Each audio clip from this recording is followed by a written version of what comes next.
மேஷராசிக்காரர்களுக்கு நான் பெண்களுக்கு பிரத்யேகமாக சொல்கிறேன்.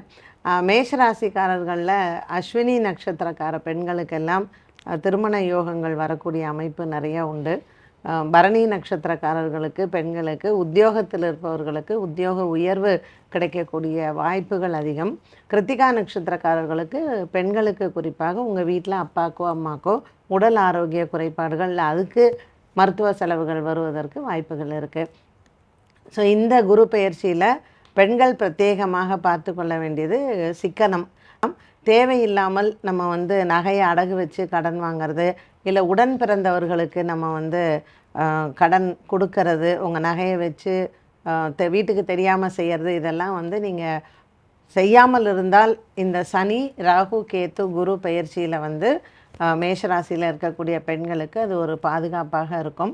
இந்த மேஷராசியில் பெண்கள் பிரத்யேகமாக செய்ய வேண்டிய பரிகாரங்கள், மாதவிடாய் பிரச்சனை இல்லை கர்ப்பிணி பெண்களுக்கு உண்டான ஒரு தனிப்பட்ட ஒரு தெய்வத்தை வணங்கணும்னா ஒரு முறை திருக்கருக்காவூர் சென்று அங்கே கர்ப்பரக்ஷாம்பிகை நீங்கள் வணங்கலாம்.